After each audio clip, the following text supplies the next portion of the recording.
ओम श्री गणेशाय नम नमस्कार बंधुगण आपण मानकु आम यूट्यूब चैनल को बहुत बहुत स्वागत। बंधुगण आज भिडियो रे आमे आपण मानकु कहिबा पई जाउछु आपणको पई विशेष भाबरे ए 48 घंटार समय अवधि विषय रे ए 48 घंटार समय आपणको पई किपरि साब्यस्त हेबो ता सहित केउ सब जिनिस रे आपणको फायदा हेबो केउ सब जिनिस रे आपणको सावधानता अवलंबन करबा को पड़िबो आपणकर लव लाइफ किपरि रहिबो क्यारियर किपरि रहिबो बिजनेस आउ व्यापार किपरि रहिबो ता सहित स्वास्थ्यर महत्वपूर्ण इनफॉरमेशन मध्ये आमे आपण माननको वीडियो रे देबु आउ ए वीडियो शेष रे आमे आपण माननको किछि उपाय विषय मध्ये कहिबु जहा द्वारा आपण ए दिन को आहुरी अधिक शुभ और मंगलदायक साब्यस्त करि परिबे।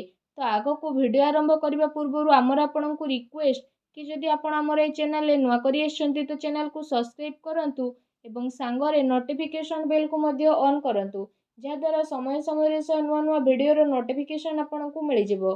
तो आसंतु सर्वप्रथम जानिबा किपरि रहिबो आपणको पई विशेष भाव में 48 घंटार समय अवधि जदि सबुठार प्रथमे कहिबा कि कोन आपणको पई ए दिन रे विशेष भाव में पॉजिटिव रहिबा को जाउछि जदि कहिबा तो फ्रेंड्स ए दिन आपणको पई बहुत ही भल और शुभदायक रहिबो। जरूरी काम करबा द्वारा आपणको विशेष भाव में लाभदायक अवसर प्राप्त मध्य हेबो अटके रहितिबा धन मध्य आपणको पुणी थरे वापस मिली पारे भल खबर मिलिबार आपणको पई अनेक ही जोग बनु अछि उच्च पदाधिकारी एवं वृद्ध लोकंकर सहयोग आपणको प्राप्त हेबो एवं सबु कार्य आपण सहलतार सह संपन्न करिकि आपणको प्रतीत मध्य हेबो। एहा सहित आपण आपणकर कार्य कुशलतार द्वारा कौनसी महत्वपूर्ण कार्य को बहुत ही भल उपाय रे पूर्ण करिवे जहा द्वारा आपणको काफी खुशी मध्य अनुभव हेबो कौनसी अति संपर्कीय लोकंकर घरे आगमन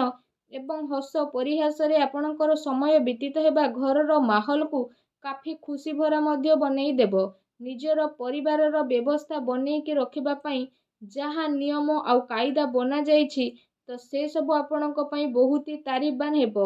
एहा द्वारा घरे अनुशासित माहौल रहिबो आउ पिला माने निजर पाठ पढ़ा द्वारा एकाग्र चित्त मध्य रहिबे आपण आपणकर डेली लाइफ रु बाहरी किछि नुआ करिबा पई चेष्टा करिवे जहा द्वारा आपणकर मानसिक आउ शारीरिक थकापण मध्य दूर हेबो आउ नुआ ऊर्जार प्रभाव आपण आपणक भितरे अनुभव मध्य करि नेबे। फाइनान्स संबंधित जदि कहिबा महत्वपूर्ण निर्णय नेबा पई मध्य ए दिन आपणक पई बहुत ही उत्तम दिन रहिबो विशेष भाव में ए दिनर समय आपणक पई किछि सकारात्मक उपलब्धि मध्य नेकी आसीबो निजर महत्वपूर्ण कार्य को निभेइबारे आपण आपणकर विशेष भाव में पूरा ऊर्जा लगेबे आपणक प्रयास अवश्य ही सफल हेबो। धर्म कर्म प्रति आपणक आस्था रहिबो दिल अपेक्षा आपण दिमाग रे मध्य निर्णय नेबे भावुकतारे आसिकी आपणकर निर्णय गलत मध्य होई पारे शेयर मार्केट आउ निवेश ए सबु संबंधित कार्य रे आपणक पई लाभदायक परिस्थिति एबे उत्पन्न मध्य हेबो जहा द्वारा आपणक मन बहुत ही प्रसन्न रहिबो। ता सहित आसंतु जानिबा आपणक पई कोन नेगेटिव रहिबो जदि कहिबा पारिवारिक स्थिति आपणकर चिंतापूर्ण मध्य होई पारे परिवार रे जणे आउ जनक सह ताळ मेळर अभाव मध्य हेबो अनावश्यक कथा को मध्य नहीं विवाद मध्य उत्पन्न हेबार विशेष भाव में संभावना देखा देउछि कौनसी प्रकार मन रे भ्रम उत्पन्न हेबा द्वारा जणे आउ जनक सह लड़ाई झगड़ा मध्य हेबो ता सहित पिलांकर कौनसी नकारात्मक गतिविधि कारणरू आपनको चिंता आउ क्रोध भली भावना मध्य विशेष भाव में उत्पन्न हेबो किंतु से सबु भूल को आपण ठीक करबा पई विशेष रूप से चेष्टा करंतु एहा द्वारा आपणक स्थिति रे शीघ्र ही सुधारता देखिबा को मिलिबो। ता सहित आपण काहा उपरे विश्वास करिबा पूर्वरु सबु स्थिति उपरे भल भाव में विचार विमर्श करि नियंतु आपणकर भावुकता आउ उदारतार लोक माने फायदा मध्य उठेई पारंती फ्रेंड्स को सहित अधिक मेल मेलाप केवल आपणकर समय बर्बादी करदेव तेणु ध्यान रखंतु कौनसी निर्णय को नेबारे बहुत अधिक समय लगेबा हाथ में आसीथिबा उपलब्धि को दूर मध्य करि पारे निजर बाणी आउ जिद्दी स्वभाव को आपण नियंत्रित रखंतु मामु घर पक्षों द्वारा कौनसी प्रकार भूल बुझामणा मध्य आपणकर होई पारे आपणकर प्रतिद्वंदी आपणक विषय रे କିଛି ଭୁଲ ଆଖୁଆ ମଧ୍ୟ ଫେଲେଇ ପାରନ୍ତି, ଯେଉଁ କାରଣ ପାଇଁ ପଡ଼ୋଶୀ ଫ୍ରେଣ୍ଡସ୍ଙ୍କ ସହିତ ଆପଣଙ୍କର ସମ୍ବନ୍ଧ ମଧ୍ୟ ଖରାପ ହେବ। କୌଣସି ବି ପରିସ୍ଥିତିକୁ ଆପଣ ଶାନ୍ତିପୂର୍ଣ୍ଣ ରୂପରେ ବୁଝାନ୍ତୁ। କ୍ରୋଧ କରିବା ସମସ୍ୟାକୁ ଆହୁରି ଅଧିକ ବଢ଼ିଦେବ। ତ ସେଥିପାଇଁ ନିଜର କ୍ରୋଧ ଉପରେ ସଂଯମତା ରଖନ୍ତୁ। ଏହା ସହିତ କୌଣସି ବି କାମ କରିବା ପୂର୍ବରୁ ତା ଉପରେ ଗମ୍ଭୀରତାର ସହ ଭାବି ଚିନ୍ତି କାମ କରିବା ଅତି ଆବଶ୍ୟକତା ରହିଛି। କୌଣସି ବାହାର ବ୍ୟକ୍ତି ଜଳନ ଭାବନାରେ ଆପଣଙ୍କ ଉପରେ ବଦନାମୀ ବା ଆରୋପର ସ୍ଥିତି ମଧ୍ୟ ଉତ୍ପନ୍ନ କରିପାରେ, ତେଣୁ ଆପଣ ସାବଧାନ ରୁହନ୍ତୁ।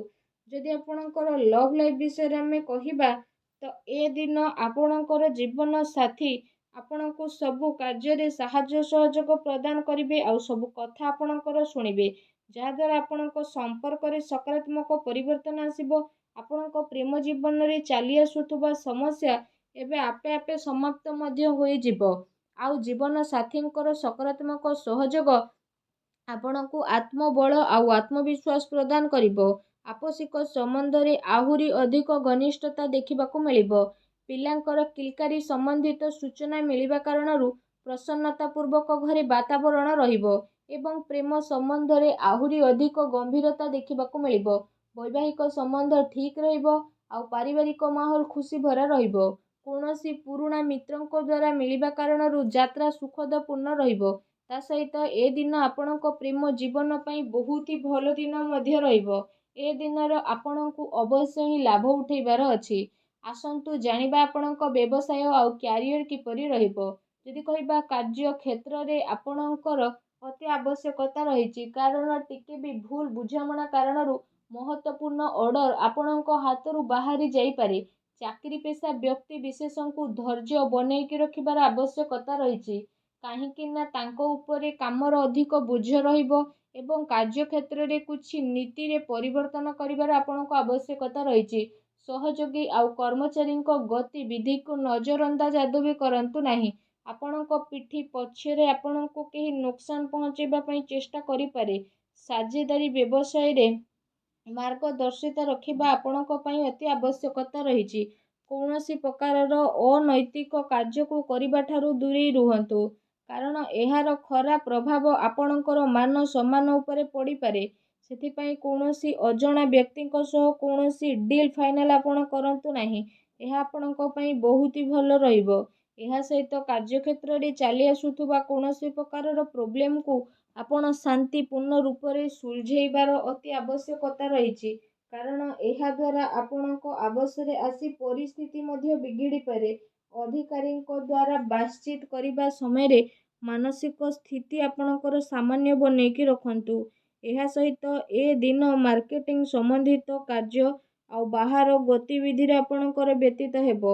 ଚାକିରି ପେଶା ବ୍ୟକ୍ତିଙ୍କୁ ନିଜର ଟାର୍ଗେଟ ପୂରା ହେବା ଦ୍ୱାରା ପ୍ରମୋସନ ମଧ୍ୟ ମିଳିପାରେ, ଯାହାଦ୍ୱାରା ତାଙ୍କ ମନ ବହୁତ ହି ପ୍ରସନ୍ନ ରହିବ। ଆସନ୍ତୁ ଜାଣିବା ଆପଣଙ୍କର ସ୍ୱାସ୍ଥ୍ୟ କିପରି ରହିବ। ଯଦି ବିଶେଷ ଭାବରେ କହିବା, ଆପଣଙ୍କୁ ଏସିଡିଟି, ଗ୍ୟାସ୍ ଭଳି ସମସ୍ୟା ମଧ୍ୟ ଉତ୍ପନ୍ନ ହୋଇପାରେ।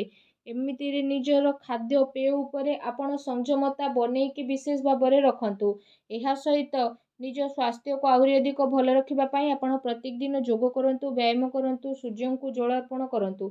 ଦେଖିବେ ସମୟ ଆପଣଙ୍କ ପାଇଁ ବହୁତ ହି ଶୁଭ ଆଉ ମଙ୍ଗଳଦାୟକ ସାବ୍ୟସ୍ତ ହେବ। ଭିଡ଼ିଓ କେମିତି ଲାଗିଲା କମେଣ୍ଟ କରିକି ଜଣାଇବେ। ଚ୍ୟାନେଲରେ ନୂଆ ଆସିଲେ ଚ୍ୟାନେଲକୁ ସବସ୍କ୍ରାଇବ କରିବେ। ଧନ୍ୟବାଦ।